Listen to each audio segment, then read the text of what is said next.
kemudian Pak Yusril untuk membantu saya dan bilang ya insya Allah Pak saya akan tetap membantu Pak Prabowo.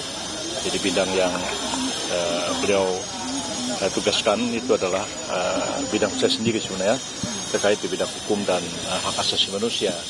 Jadi sekarang ini ditarik ke atas, jadi ada Menko yang menangani masalah hukum dan HAM itu, yang tugas-tugasnya nanti akan mencakup juga selain Kementerian Hukum dan HAM, tapi juga ada kementerian lain, lembaga-lembaga lain yang internal pemerintah, ya, imigrasi yang juga akan keluar dari Kementerian Hukum dan HAM, dan kemudian lembaga pemasyarakatan juga akan keluar dari di bawah koordinasi dari Kemenko Hukum dan HAM.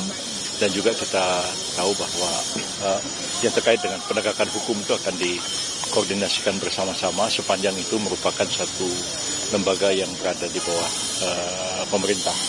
Seperti misalnya juga kejaksaan, kepolisian, KPK tentu tidak, karena KPK adalah lembaga yang independen berada di luar pemerintah. Berarti Pak Yusril tetap di bidang hukum dan HAM nih Pak? Ya. Menteri Hukum dan HAM berarti apa ya? Bukan, Menko.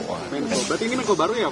Ya, jadi Menko Polhukam yang selama ini ada itu dipecah dua, ada Menko Politik dan Keamanan, dan satu lagi adalah Menko Hukum dan HAM. Pak, ada dua. Ada kisi-kisinya nggak atau apa gitu? Nggak ada. Kenapa Polhukam itu kemudian dipecah? Oh, enggak dijelaskan.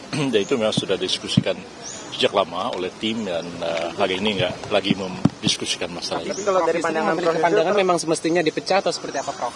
Ya bisa juga dipecah, karena memang ruang lingkup tugasnya itu memang cukup besar.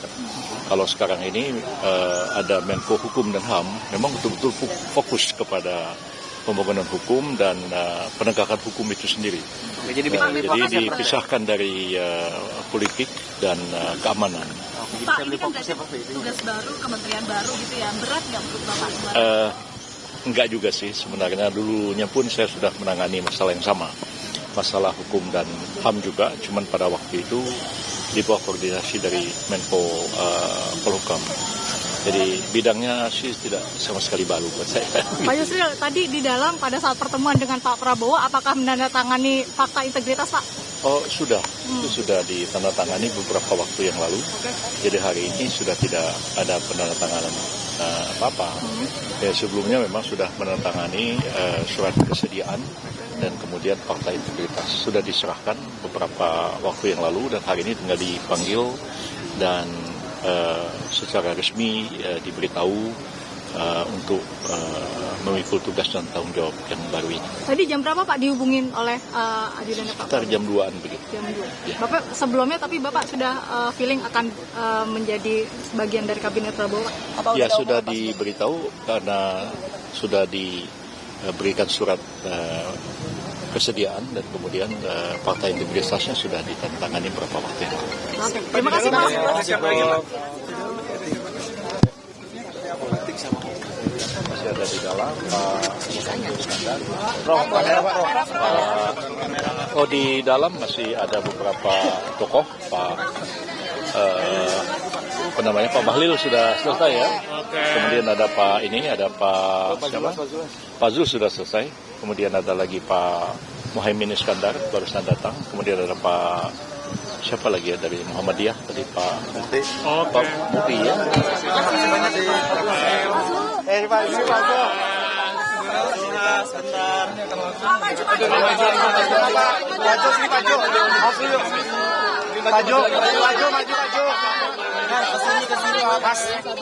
Maju dong Pak. Mas mundur Pak. Pak biar kameranya mundur dong. Udah sering gitu loh sama saya. Pak Zul tadi bahas apa sih Pak? One-on-one bicara apa aja Pak Zul? Perdagangan lagi.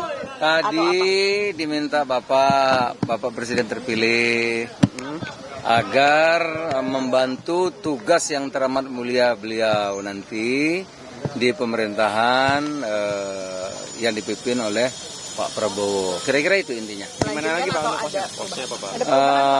Nanti Bapak yang akan mengumumkan Pak Presiden terpilih. Spesifiknya bahas apa Pak? Ya paling tidak Pak Prabowo kan sudah lama ini ingin kita tidak punya waktu yang panjang gitu. waktunya pendek kan, agar kita bisa suasana pangan, agar kita bisa jadi negara maju sekurang-kurangnya 2045 kira-kira begitu. Pak Zul berarti Menko Pangan ya Pak? Pak Zul katanya Menko Pangan ya Pak? Bidangnya nanti Bapak Prabowo yang akan menyampaikan. Menko atau Menteri Pak? Menko atau Menteri Pak? Pak, Menko ini berarti Menko Pak.